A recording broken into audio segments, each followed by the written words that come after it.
거하신 하나님 아버지, 귀한 아침 시간을 주심을 감사합니다. 오늘도 하나님 앞에 기도로 나갑니다. 우리에게 말씀하실 때 깨닫게 하옵소서. 예수님 이름으로 기도드립니다. 아멘. 찬송가 369장 하나님께 찬양드립니다. 찬송가 369장입니다. 죄짐 맡은 우리 구주 어찌 좋은 친구인지, 걱정 근심 무거운 짐 우리 주께 맡기세. 주께 고함 없는 고로 복을 받지 못하네. 사람들이 어찌하여 아랠 줄을 모를까. 시험 걱정 모든 괴로움 없는 사람 누군가.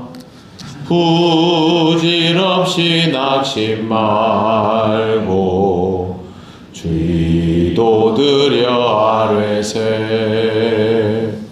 이런 진실하신 친구 찾아볼 수 있을까. 우리 약함하시오니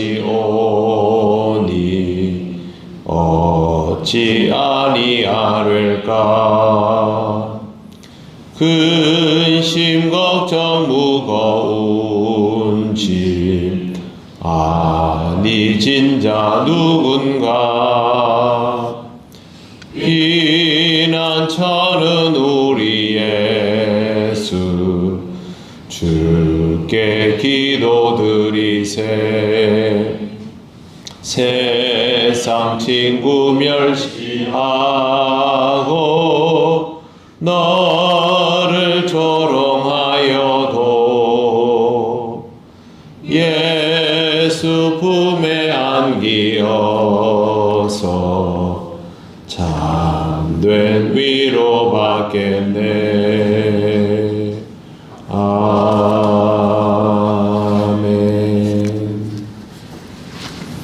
하나님 말씀 이사야 5장 21절에서 24절입니다. 구약 973쪽입니다.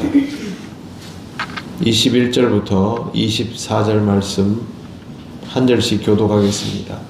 스스로 지혜롭다 하며 스스로 명철하다 하는 자들은 화 있을진저.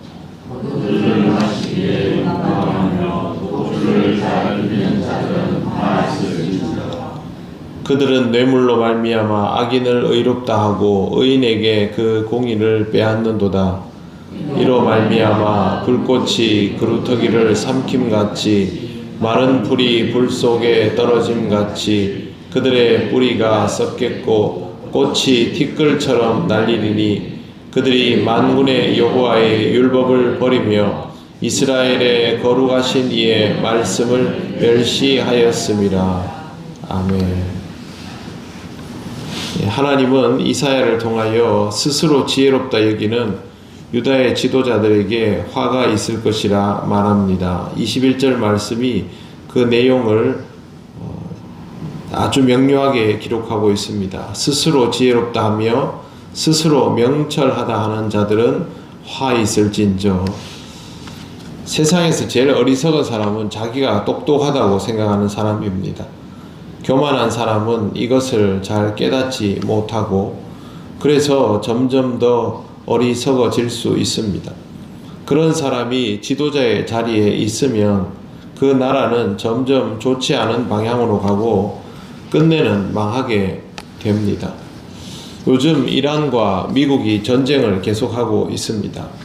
지금 사이가 굉장히 안 좋습니다만 과거 이란은 아시아에서 가장 친미 국가였습니다.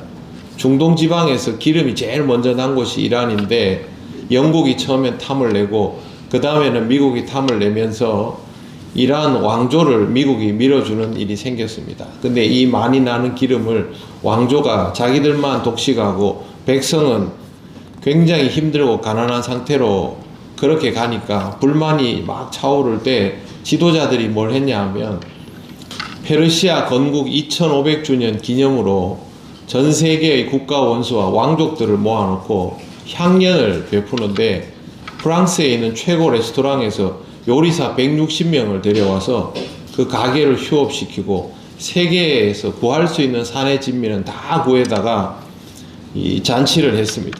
국민의 불만이 최고조에 달하고 그때부터 이제 이 왕조에 반하는 시위가 계속 일어나기 시작했는데 몇 년 뒤에는 이 사람들이 모여서 반정부 영화를 보는데 바깥에서 문을 걸어 잠그고 극장에 불을 질러서 몇백 명을 타 죽게 하는 일이 있었습니다. 그때 나라가 완전히 뒤집혀서 시위가 일어나고 여러분이 예전에 들어보신 적 있는 호메인이라는 그 인물이 국가로 돌아와서 그때부터 이슬람 근본주의 사회가 된 겁니다. 기름이 제일 먼저 나는 나라였으면 제일 잘 살아야 되지 않습니까?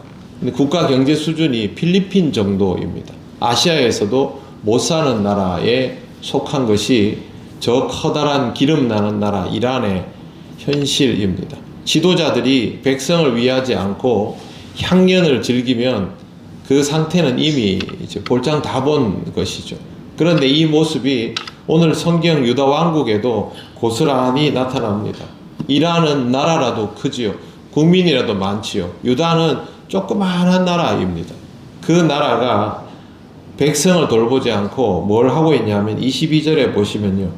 포도주를 마시기에 용감하며 독주를 잘 빚는 자들은 화 있을진저. 이 구절이 나오는 것은 지도자들이 향연을 즐기는데 너무너무 도취한 나머지 독주 만드는 사람들이 우대받는 사회가 되었다라는 거죠. 술 잘 믿는 사람 누구야? 데리고 와. 저 사람만 있으면 우리는 언제나 즐거울 수 있어. 이런 구조가 되어 있었는데 여기에 대해서 이 모든 사람들이 화 있을진저라고 말합니다. 23절을 보시면 그들은 뇌물로 말미암아 악인을 의롭다 하고 의인에게서 그 공의를 빼앗는도다. 후진국들 가끔 이렇게 소식 보면 이런 부정부패가 만연하다라는 것을 볼 수 있습니다. 유다 사회가 그러했습니다. 뇌물이 판치고 의인은 박해를 받습니다. 이런 나라는 잘 될 수가 없습니다. 그런데 이 나라는 지도자의 나라가 아니지 않습니까? 하나님께서 세우시고 백성으로 하여금 하나님의 품 안에서 거주하게 하시는 나라이죠.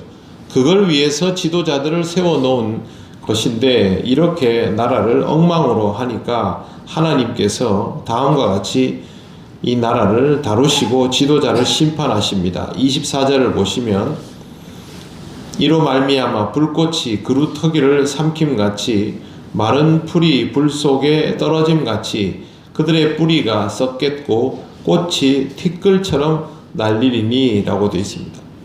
그루터기는 나무 밑둥입니다. 그러니 불꽃이 그루터기를 삼킨다는 말은 밑둥을 삼킨다는 뜻입니다. 대지에서부터 불이 타고 들어가서 나무를 위에 이렇게 가지를 좀 태우면요 남아 있습니다. 지금 안동 쪽으로 올라가 보면 불길이 위를 타고 지나간 곳은 밑에 벌써 새 나무가 이렇게 자라 올라가서 위에는 아직 검은 것들이 좀 있지만 밑에의 나무들은 어느새 회복이 되어 가고 있는데 그건 이제 오른쪽이고 왼쪽은요 아직도 여전히 새카맣습니다. 땅바닥을 타고 불이 지나가면서 밑에서부터 다 태워버린 것이죠. 그루터기를 탄다는 말은 안 남아 있도록 완전히 싹 불사질러 버린다 그런 의미가 있고 마른 풀이 불 속에 떨어지는 것은 보신 적 있을 겁니다. 지푸라기나 이런 풀들 불 안에 들어가면 바닥에 닿기도 전에 그냥 화라락 타서 없어지죠. 그렇게 태워버린다는 것이죠. 그러면 뿌리부터 못 쓰게 되고 꽃은 그 안에서 티끌처럼 날리워 버립니다. 이렇게 하시는 이유는 마지막에 보시면 그들이 만군의 여호와의 율법을 버리며 이스라엘의 거룩하신 이의 말씀을 멸시하였습니다. 결국 하나님의 말씀입니다. 하나님의 말씀을 받아들이지 않고 그것을 따르며 행동에 옮기지 않았기 때문입니다. 이유는 말씀의 의미를 제대로 몰랐던 것이죠. 아무리 하나님께 순종하고 싶어도 하나님의 말씀이 무엇인지를 모르면 순종을 못합니다. 군인에게 명령을 내리면 이 군인이 무엇이든 하겠습니다 라고 말을 해도 명령의 내용이 뭔지를 모르면 수행할 수가 없지 않습니까? 이스라엘 사람들 중에 대놓고 하나님을 거역하려 한 자가 과연 얼마나 있을까요? 없을 겁니다. 그러나 말씀의 의미를 모르면 제대로 따르고 싶어도 따를 수 없게 됩니다. 이스라엘이 겨우 종착한 자리가 율법주의 아닙니까? 그 말은 하나님의 말씀을 제대로 이해하지 못했다라는 것이죠. 지금 우리가 신앙생활을 율법적으로 이해하면 어떻게 될까요? 벌 받지 않기 위해서, 지옥 가지 않기 위해서, 그래서 신앙생활을 하는 것이면 결코 하나님과의 온전한 관계가 유지될 수가 없습니다. 또 내 눈에 보이는 것만으로 말씀을 이해하려고 하면 내 삶 속에 일어나는 것들의 의미를 깨달을 수가 없습니다. 결국에는 말씀 속에서 하나님의 뜻이 무엇인지를 알고 거기에 내가 능동적으로 반응할 수 있을 만큼 하나님과의 깊은 신뢰가 있어야만 신앙생활이라는 것을 할 수 있습니다. 제가 여러분에게 새벽 기도를 빠지면 안 됩니다 라고 이야기하지 않지 않습니까? 여러분은 그냥 알아서 새벽 기도를 나오시는 거죠.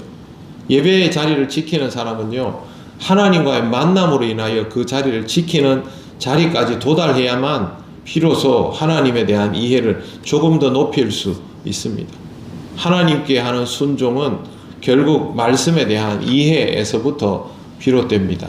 그렇기 때문에 언제나 말씀을 가까이 하시고 그 말씀을 헤아려 가면서 점점 더 순종할 수 있는, 또 그 순종이 스스로 기쁠 수 있는 신앙생활을 해 나가시기를 바랍니다. 기도드리겠습니다. 하나님 아버지, 은혜를 감사합니다. 하나님의 백성, 하나님의 나라가 이처럼 쇠약해지며 무너져가고 그뿐만 아니라 하나님의 심판의 대상이 되는 것을 두려운 마음으로 봅니다. 하나님 앞에 늘 깨어있는 우리가 되기를 원합니다. 말씀으로 힘을 얻을 뿐만 아니라 우리가 무엇을 감당하며 어떻게 살아야 하는지를 깨달을 수 있도록 깨우치시고 인도하여 주시기를 원합니다. 하나님 앞에 순종하는 백성으로 살게 하여 주시고 이 삶이 우리에게도 기쁨과 평안이 되게 하여 주시옵소서. 오늘도 하나님 이끄시는 귀한 삶을 살아갈 수 있음에 감사드리며 예수님 이름으로 기도드립니다. 아멘. 하늘에 계신 우리 아버지, 아버지의 이름을 거룩하게 하시며 아버지의 나라가 오게 하시며 아버지의 뜻이 하늘에서와 같이 땅에서도 이루어지게 하소서. 오늘 우리에게 일용할 양식을 주시고 우리가 우리에게 잘못한 사람을 용서하여 준 것 같이 우리 죄를 용서하여 주시고 우리를 시험에 빠지지 않게 하시고 악에서 구하소서. 나라와 권능과 영광이 영원히 아버지의 것입니다. 아멘.